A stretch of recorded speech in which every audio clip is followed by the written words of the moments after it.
What a wonderful turnout today, and I thank you all so much for being here.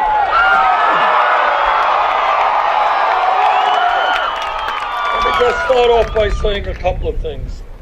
All of you know that our country, here in Vado, here in my state of Vermont, we face some very serious problems. The only way we address those problems is when we stand together as one people. Is when we never, for 1 second, allow people to try to divide us up from where we came, or the language that we speak, or the color of our skin. I'm running for president because New Mexico has the worst high school graduation rate in the country. Over 30% of students in New Mexico are either dropping out of high school or are not graduating when they should. Together, we are going to change that. We're going to create an educational system of high quality that works for the kids of New Mexico and America.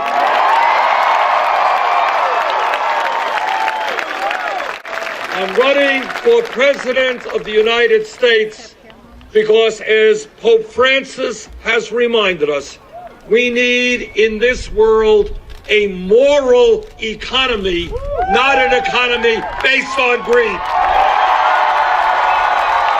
Right now, in communities all over this country, inner cities and in rural areas, you have youth unemployment rates of 30, 40, 50%. Kids cannot get jobs. Kids are not in school. We are going to invest in our young people, in jobs and education. We're going to invest in jobs and education, not jails, not incarceration. And throughout this country, what we are also going to do is take a hard look at local police departments.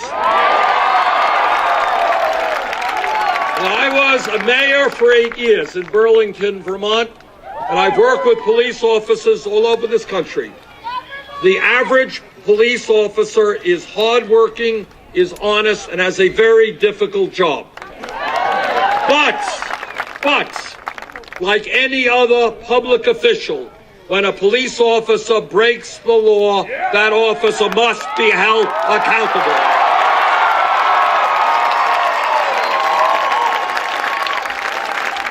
It's hot here. All right.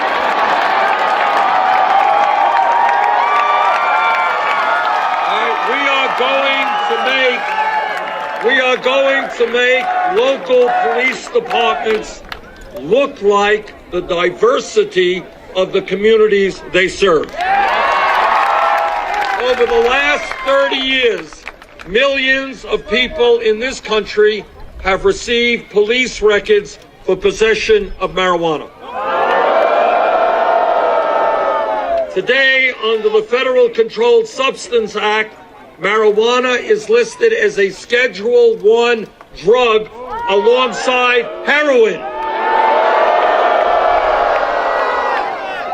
Together, we're going to take marijuana out of the Federal Controlled Substance Act.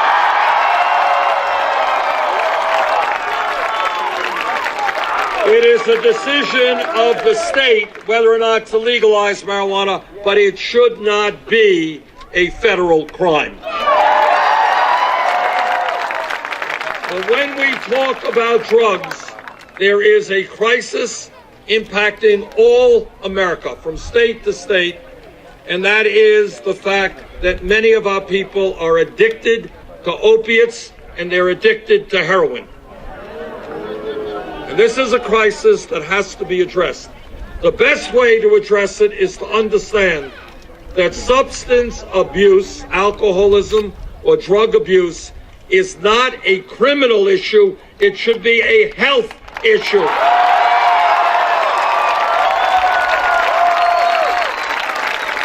And that means we must bring forth a revolution in mental health treatment in this country. Men are telling me that they are tired of working for 79 cents on the dollar. And women are telling me that they want to control their own bodies and not have the government do that for them. How many people here are dealing with student debt?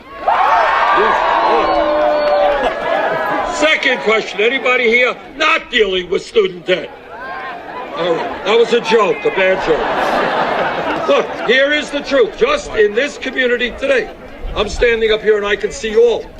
Overwhelming majority of people are dealing with student debt. That is crazy. All right? We should not be punishing people for getting the education they need to improve their lives. The crooks on Wall Street drove this country into the worst economic downturn since the 1930s.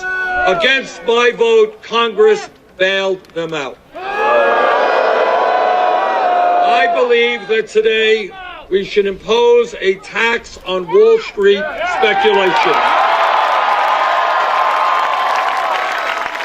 And that tax will more than cover free tuition at public colleges and universities and reducing substantially student debt. Now, Wall Street doesn't like that idea. Well, I wouldn't put it in exactly those terms, but I would say, so what? They've got it all. Now they're going to have to learn to share a little bit. This campaign is listening to the Latino community.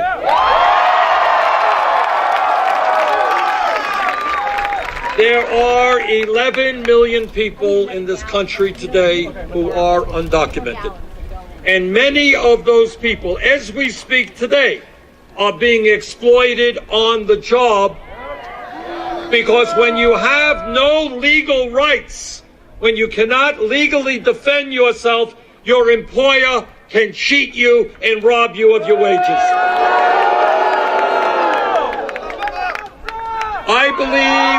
I believe that this country must move to comprehensive immigration reform and a path towards citizenship.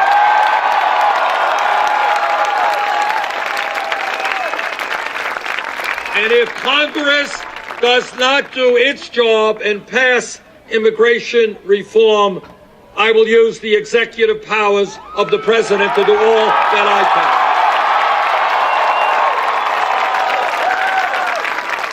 I will end the current deportation policies. Our immigration approach should be to unite families, not divide families. Poverty is a death sentence. We have got to end that death sentence.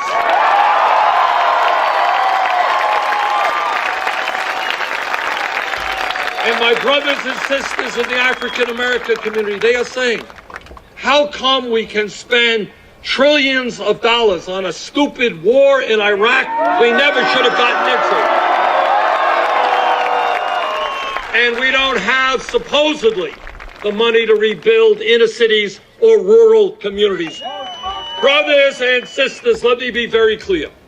If we were a poor country, we would have a certain type of conversation. We are not a poor country. We're the richest country in the history of the world. This campaign is listening to a people whose pain is almost never heard, and that is the Native American community.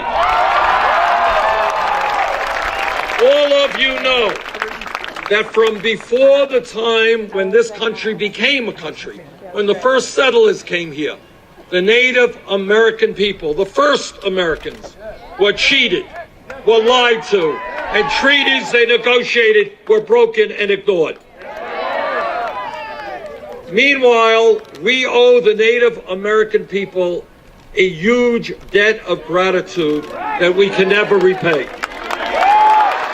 The Native American people have taught us so much, and maybe the most important lesson that they have taught us is that we as human beings are part of nature. We must live with nature. And if we destroy nature, we are destroying ourselves.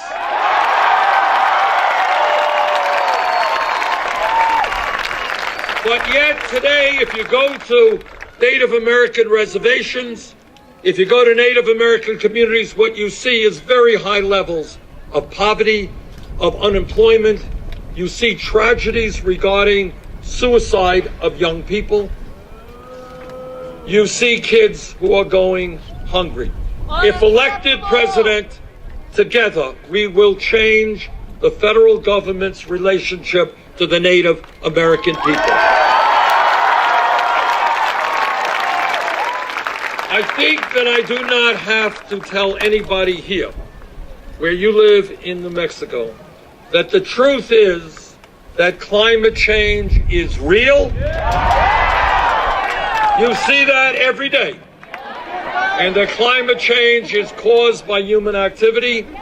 And the climate change in California, New Mexico, all over this world is already doing incalculable damage to our planet.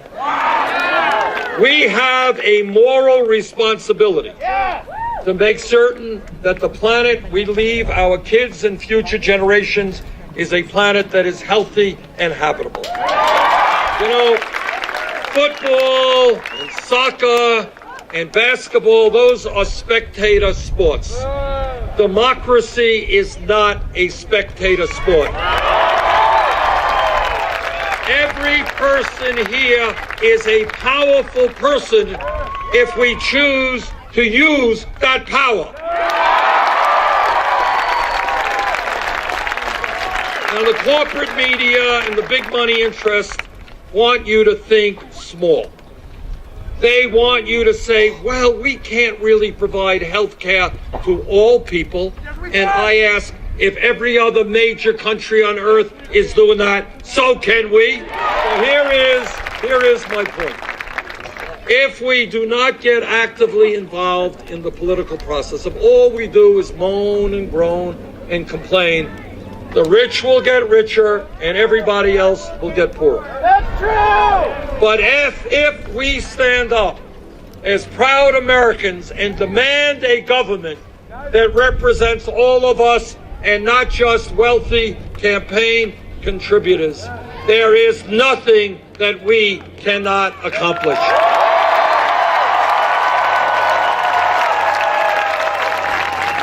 On June 7th, there is going to be an important Democratic primary here in New Mexico.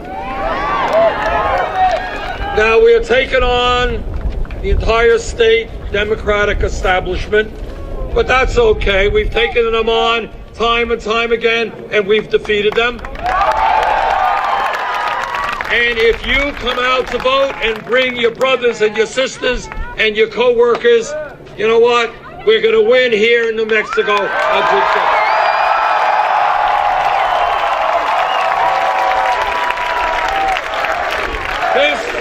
Look around you. This is an incredibly beautiful state. And I want and I hope that this incredibly beautiful state will go on record as saying that we need a political revolution. Thank you all very much.